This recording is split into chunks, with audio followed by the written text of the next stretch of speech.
मुख्यमंत्र्यांनी तर डायरेक्ट सांगितलेलं आहे तुम्ही त्यांना सोडणार नाही, म्हणून त्यांची भूमिका स्पष्ट आहे.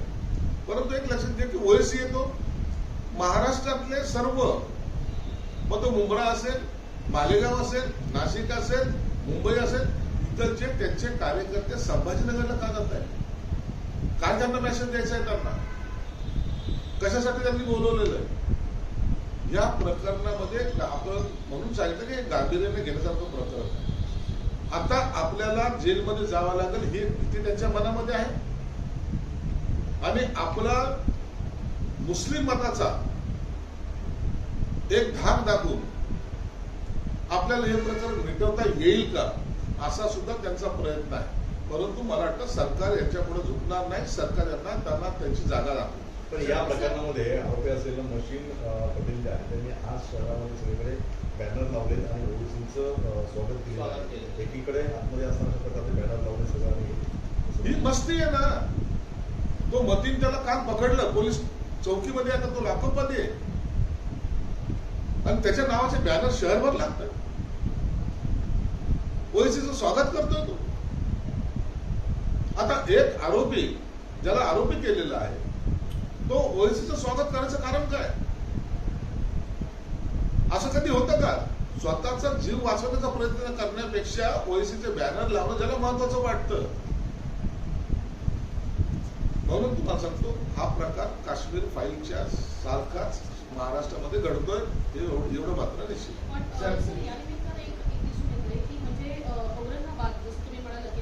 संभाजीनगरामध्ये ज्या पद्धतीनं सगळे ते एकत्र येताना बघायला मिळतात, मला वाटतं की संभाजीनगरामध्ये एमआयएम आपल्या शक्ती प्रदर्शनाचा एक प्रयत्न या निमित्तानं करत आहे. कारण नाव बदल केलेला आहे औरंगाबादचं. त्याच्यानंतर अशा पद्धतीच्या घडामोडी मोठ्या प्रमाणात होताना बघा, औरंगाबादचं संभाजीनगर करणं हा भाग वेगळा आहे. पहिले सीमेचे कारवाई या संभाजीनगरमध्ये व्हायच्या, त्या सीमेचे रूपांतर हे एमआयएम मध्ये झालं. आता जे सीमेचे कार्यकर्ते होते तेच एमआयएमचे कार्यकर्ते आहेत. संभाजीनगर झालं म्हणून आम्ही दुखवल्या गेल्यामुळे धर्मांतर करतोय का? नाही. म्हणून लव जिहाद करतोय का? नाही. म्हणून आम्ही ड्रग्स विकतो का? नाही. हा त्यांचा ठरवून घेतलेला विषय आहे. त्या विषयानुसार हे याच महाराष्ट्र लेवलवर नाही तर हे देशभरामध्ये त्यांचं हे जाळं पसरलेलं आहे आणि म्हणून हे नेटवर्कच्या सूत्रधारापर्यंत पोहोचणं गरजेचं आहे. मी आजही तुम्हाला सांगतो हा एमआयएमचा इतिहास जलील वगैरे हा पण किरकोळ आहे. याच्याही पेक्षा मोठे सूत्रधार त्यात असू शकतात. आरोपीच्या शंकास्पद असं झालंय की 2 पीडित महिलांना मलेशियामध्ये पाठवण्याची तयारी देखील ठेवण्यात आली होती अशी माहिती देखील त्या शंकास्पदून कळते. त्याच्यामध्ये अनेक असे प्रकार आहेत. त्या एका महिलेने सांगितल्यामुळं हा प्रकार उघडकीस आला. असे किती प्रकार केले, किती लोकांना परदेशात पाठवलंय, काय त्यांच्यावर अत्याचार केले, आणखी किती मुली याच्याशी पीडित आहेत, या सर्व घटनेचा तपास आता पोलीस यंत्रणा करते. मला वाटतं हे फार मोठा संकट हे महाराष्ट्र देशभरामध्ये करण्याचा प्रयत्न आणण्याचा प्रयत्न करतात. यापासून आम्हाला वाचलं पाहिजे. काल ज्या ठिकाणी ती निदा खान पकडली गेली त्या ठिकाणी ड्रग्सचा अत्यंत मोठ्या प्रमाणामध्ये 2 नंबरचा ज्याला बोलतो आपण तो धंदा त्या ठिकाणी केला. बटन्स विकले जातात, गांजा विकल्या जातो, चरस विकल्या जाते. हे सगळे प्रकार त्या भागात होतात. हे पोलिसांना माहिती आहे. अनेक वेळा पोलिसांनी धाडा टाकलेले आहेत. त्याच्यामध्ये अनेक आरोपी पकडले गेलेले आहेत. काही लोकांना मोकोका सुद्धा लावला गेलेला आहे. परंतु हा प्रकार आता सर्रास कसा चालेल आणि आम्हाला राजकीय वरदास्त आहे असा भासवण्याचा सुद्धा त्यांचा एक प्रयत्न आहे. पण एमआयएम जी आहे ती कायम भाजपची बी टीम राहिली असं विरोधक वारंवार म्हणतात. इम्तियाज जलील यांना म्हणूनच अटक होत नाही का? सामाजिक न्यायमंत्री आरोप करतात पण त्यांना अटक होत नाही. यामागे कुणाचा बळच असतो? एमआयएम ही भाजपची बी टीम नाहीये. त्या प्रकारचा ते आभास निर्माण करतात आणि असं दाखवतात की आम्ही काही जरी केलं तर भाजपवाले आम्हाला वाचवतील. हे त्यांनी डोक्यातून काढून टाका. पश्चिम बंगालमध्ये यांच्याच विरोधामध्ये लढून हिंदुत्वासाठी नारा देऊन भाजप आज पश्चिम बंगालमध्ये सत्तेवर आले. म्हणून ही एमआयएम वगैरे भाजपची बीटी म्हणण्याचं काही कारण नाहीये. आणि आता हे तुम्हाला पाहायला सुद्धा मिळेल. भाजपचेच मुख्यमंत्री आहेत आणि ते अत्यंत धाडसी आहेत. ते इम्तियाज जलीलला जेलमध्ये टाकल्याशिवाय स्वस्थ बसणार नाही असे मला विश्वास आहे. सर, पण तुमचा रोग ही कुणाच्या मार्फत त्या ठिकाणी लागली होती, तिला कोणी पाठवलं होतं हा सगळ्यात महत्वाचा एक पहिला प्रश्न. त्याच्यानंतर जेव्हा हे प्रकरण घडलं किंवा उघडकीस आलं, त्याच्यानंतर ती निदा खान मुंब्र्याला का आली? मुंब्र्याला सुद्धा ती एमआयएमच्याच माणसाच्या संपर्कात होती. आणि त्या मधल्या काळामध्ये इम्तियाज जलील नाशिकला जाऊन तिला भेटला होता आणि त्याने जाहीर स्टेटमेंट केलं होतं, हे आपल्याला माहिती. मुंब्र्याहून ती निदा खान पुन्हा संभाजीनगर मध्ये कशी आहे, जिचा संभाजीनगरशी काही संबंध नाही, त्या ठिकाणी ती येते. तिथं वास्तवाला जवळपास महिना दीड सव्वा महिना तिथे राहते. आपल्या चॅनलच्या माध्यमातून तुम्ही जे दाखवलं आहे की एक म्हातारा बाहेर यायचा, दुधाची थैली घ्यायचा, आतमध्ये जायचा, कोणीही त्या घराच्या बाहेर सुद्धा पडत नाही. आणि ज्या नगरसेवकाचं ते घर आहे तो एमआयएमचा आहे. आता ही माहिती जर ते एमआयएमच्या नगरसेवकाला नाही असं म्हणता येईल का? मग ते एमआयएमच्या नगरसेवकाला घर देण्यासाठी कोणी मजबूर केलं? तर त्या इम्तियाज जलीलने केलं. आपल्याला हिला वाचवायचंच आहे. एक लक्षात घ्या, काल त्याच्या ज्या प्रेसमध्ये त्याची जी हवा चालू होती, तुम्ही मीडिया ट्रायल घेताय, तुम्ही बळजबरी आरोपी करताय, तिच्यावर फक्त आरोप झालेले आहेत.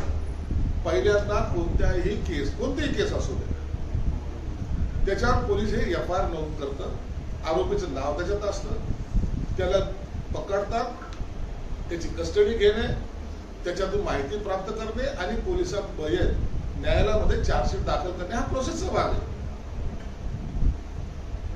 परंतु त्या कामामध्ये सुद्धा अडथळा आणला, आरोपीला फरार करणं आणि पुन्हा छाती ठोकपणे सांगणे, तिच्यावर कुठे लुकआउट नोटीस जारी केली का, तिच्यावर काही हे चार्जशीट आहे का, या असा प्रकार म्हणजे जाणून बुजून.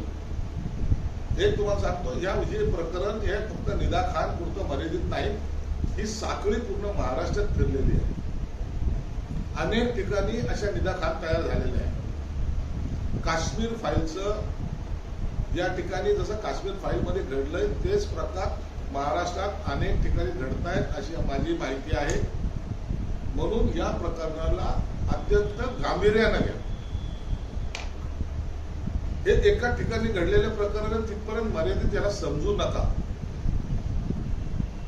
तुम्ही आता बघा, ह्या ज्या काही हालचाली चालल्या आहेत, हे जे काही वाढत चाललेले त्याचा प्रकार, कारण त्या एमआयएमच्या नगरसेवकाला अटक केल्याबरोबर पोलीस जेव्हा इम्तियाजकडे चौकशीला गेले असं कळतंय, तरी त्याची मस्ती ही कमी होत नाही. याला मी राजकारणाशी जोडत नाही, परंतु आज त्याला वाचवण्यासाठी तो असदुद्दीन ओवैसी तो आज संभाजीनगर मध्ये आला. 2 वाजता तो प्रेस घेऊन बोलणार. म्हणजे एकाला वाचवण्यासाठी दुसरा कसा धडपड करतोय हे तुम्हाला पाहायला मिळतं. तो ओवैसी येणार, काहीतरी बोलणार, परंतु एक निश्चित आहे, माननीय मुख्यमंत्र्यांनी अत्यंत कठोर भूमिका यात घेतलेली आहे. त्यांनी सांगितलंय की एक आरोपी एमआयएमचा जो पकडला गेला नगरसेवक तो आरोपी आहेच आहे, परंतु त्याच्याबरोबर इतर जे काय आहे त्यांना सुद्धा अटक केली जाईल. मी सुद्धा माननीय मुख्यमंत्री आज दौऱ्यावरच, पण संध्याकाळी मी त्यांना एक पत्र देत आहे, त्याची कॉपी मी तुम्हाला देतो. या प्रकरणाची एसआयटी चौकशी झाली पाहिजे. याला राजकीय स्वरूप देऊ नका कृपया करून. हा जो प्रकार आहे हा अत्यंत गंभीरपणे घेण्याचा प्रकार आहे. मी मागेही सांगितलं, कालही बोललो, हे धर्मांतर करणं 1, लव जिहाद करणं 2 आणि ड्रग्सचा व्यापार करून इतर समाजातील लोकांना बिघडवण्याचं किंवा त्यांना नशेखोर बनवण्याचं काम 3, अशा 3ही स्टेजवर ही यंत्रणा काम करते. हे यमांचे जे आहेत ना सोकॉल्ड नेते, हे सुद्धा या कुणाचे तरी मोहरे आहेत. म्हणून याचा तपास फार लांबपर्यंत जाणार आहे. मोठा त्यातून रॅकेट बाहेर येणार. कुणाशी इम्तियाजचा कुणाशी वैर किंवा माझं त्याच्याशी वैर म्हणून हा प्रकार चाललाय असं समजण्याचं कोणतंही कारण नाही. पोलिसांना मी नाशिकच्या पोलिसांचं काल अभिनंदन केलं, आज अभिनंदन करतो. कुणालाही घाबरू नका. सरकार तुमच्या पाठीशी आहे. कोणी दबाव टाकायचा प्रयत्न करत असेल त्याला निश्चित तुम्ही जेलमध्ये टाका. आणि परंतु या प्रकाराचा छडा लागला नाही. आजही त्या निंदकांचा नवरा कुठे काय माहित नाही, कल्पना नाही. त्यांच्यातर्फे कोणी दुसरं कोणी बोलायला तयार नाही. परंतु एमआयएम का बोलते याच्या मागचं कारण काही कळायला मार्ग नाही. म्हणून मला वाटतं आता एमआयएम यामध्ये पूर्णपणे अडकलेली आहे. जेव्हा पोलीस कस्टडी घेईल त्या टायमाला ते कुणाच्या इशाऱ्यावर नाचत होते तेही समोर येईल. म्हणून महाराष्ट्रामध्ये अशा घटना घडू नये. आणि आताच जर त्यांना पायबंद घातला तर भविष्यात अशा घटना घडणारही नाही याची आम्हाला खात्री आहे. पण हे प्रकरण संभाजीनगरमध्ये सुरू असताना ओवेसींचं आज